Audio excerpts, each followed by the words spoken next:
A very good morning to all of you. As part of the generic elective course in Kujbihar Panchanan Verma University, namely Film Studies, this lecture is meant to supplement the offline classes already taken, especially for the Christmas vacation week. But I think in general, to the students of Film Studies, it will be of utility. And I have tried to make this lecture as lucid as possible because we are talking about a generation of thinkers on film studies who considered the film as a structure. However scattered the structure may be, it still had a form, and they insisted on treating the film as a formal or structured entity. Uh, in post-structuralism, for example, scatteredness, dispersion, and supplementation. These things were more important than the concentration and routinized formalism of the previous generations of formalists and pure structuralists.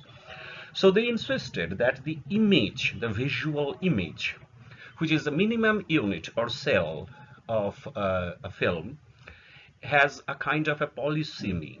And this word polysemy basically means sharing with other levels of signification.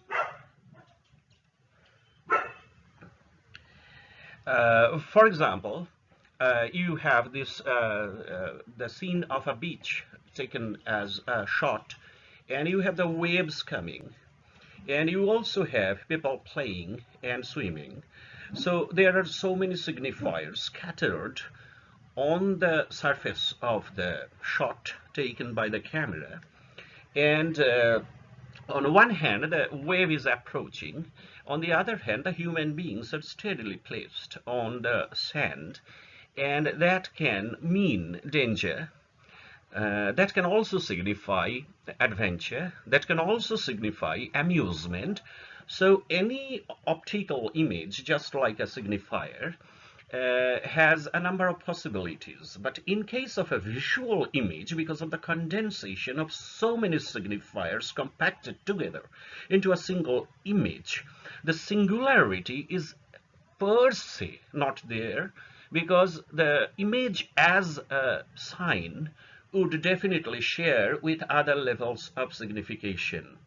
And it will be anchored, or it will be steadied, or it will be limited or boundaried or contoured through some devices. For example, there may be a caption below the scene that you are seeing on the media text on the screen, and this caption can reduce the number of polysemy, reduce the number of sharing with other levels of signification, and contour it, bracket it within a certain number of limited number of possibilities. For example, if the caption below the scene on the beach, in which there is this possibility of a polysemy, is adventure of youth, then definitely a number of other polysemic possibilities are excluded.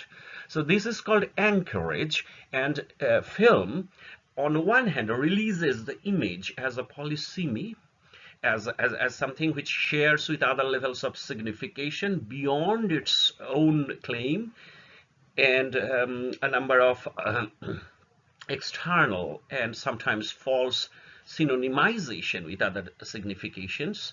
But the film also kind of domesticates the visual image through anchorages like caption, like there may be some sound, or like there may be some kind of sampling of the demography which would inhabit the picture of the beach, which would reduce it to youthful picture. So the gerontological tourism on beach will be excluded in the very beginning, so it will not be a picture of death. So any visual sign, according to Roland Barthes, the bridge between structure and structuralism, has two approaches to comprehend it, to receive it, to respond to it, to read it. One is called Studium, and the other is called punctum. Basically, what they mean is of vital importance for the students of the film studies. Studium basically is more objective and more defined in terms of the data that the visual image um, releases to the receiver, releases to the respondent, releases to the reader. Punctum, on the other hand, is very much full of chance associations and subjective personal picking up. Uh, to make the matter clear, let's go into the features and the definitional aspects of these two approaches or these two levels of any visual sign. Studium is the coded totality of the information that an image gives to the reader, gives to the spectator. So it is kind of an objective fullness of the image. The spectator is already, through cultural training, ideological schooling, climatological trainings, communitarian schoolings, sociogenesis, etc., the spectator is already skilled enough and loaded enough to like it.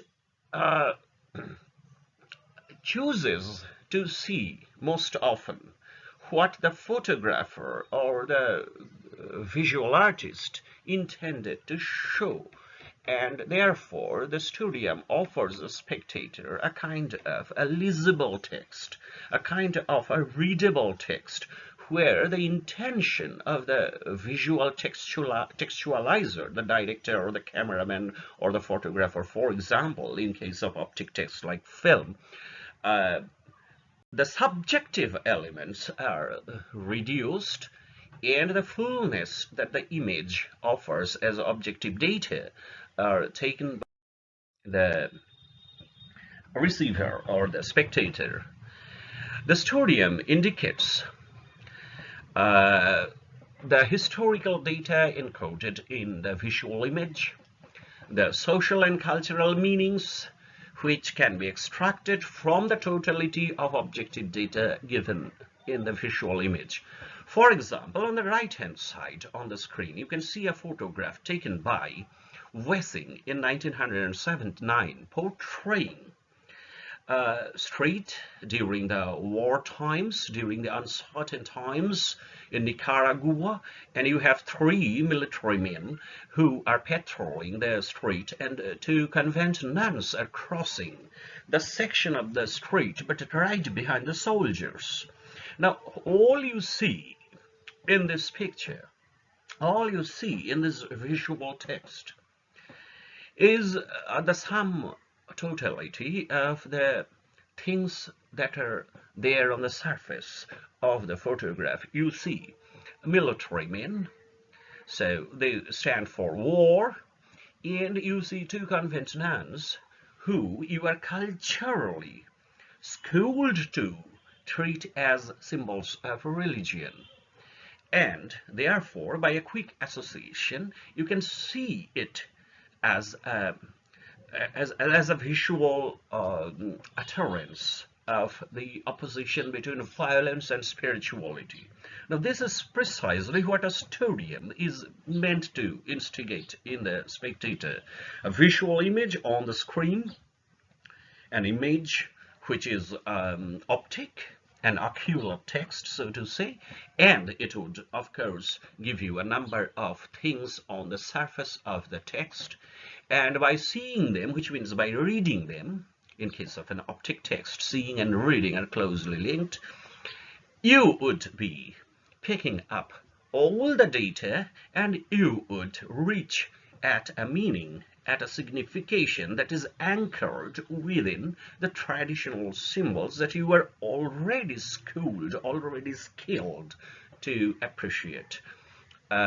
You will see the whole picture in its fullness, and then you will grasp the opposition between war and religion, violence and spirituality, signified by the marching military men and the convent nuns, who are quite oblivious to this presence of this violence, or maybe acknowledging the presence of violence, but definitely staying away from it and going to their convent, for example, I think, for some social service or for some kind of spiritual activity.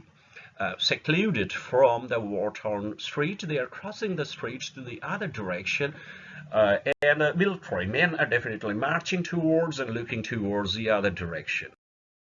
Now, punctum, on the other hand, is something like an epiphanic, chance-based, momentary floating up or eruption of a subjective appreciation of a visual data. It would vary from spectator to spectator, personality to personality. So social or cultural conditioning will not be homogenizing the reception or the reading of the spectator. It would disturb, it would absolve the reader as something that would tease the reader out of his or her complacency within the studium. It would not be objective, it would be highly subjective. So the punctum would be a meaning without invoking any recognizable, which means socially trained, ideologically consolidated symbolic system. This kind of meaning will be momentary, temporary, unique to the response of the individual spectator or reader or viewer of the visual text. It would arise from the details which are maybe unintended, or which chaotically went outside the readability or legibility or close-endedness of the objective data of the visual text. It would be open-ended, but it would not be open for everyone in the same way. For example, if you are seeing the image on the right-hand side, of course, apart from seeing the size difference, and apart from seeing the countryside which is at the background, and apart from seeing the grass, which all of these are in the studium, and everyone would see it in the same way, and everyone would get the same meaning from the visual text, you may be stuck by the apron of the girl, or you may be stuck as an individual by the opening inside the grove at the background, which is showing some light, or you may be actually thinking about the full of foliage greenery at the background and quite leafless trees in the foreground.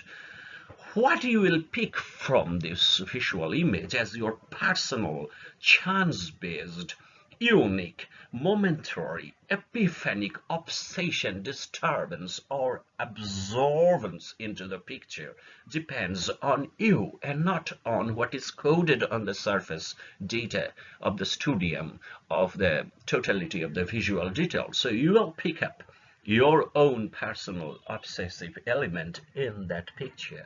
Maybe the shadow for one person, maybe the light for another person, maybe the dress for another person, and maybe the differences between the two types of trees which are apparently quite present in the surface of the picture. But not everybody would recognize this difference. Not everybody's eyes will focus on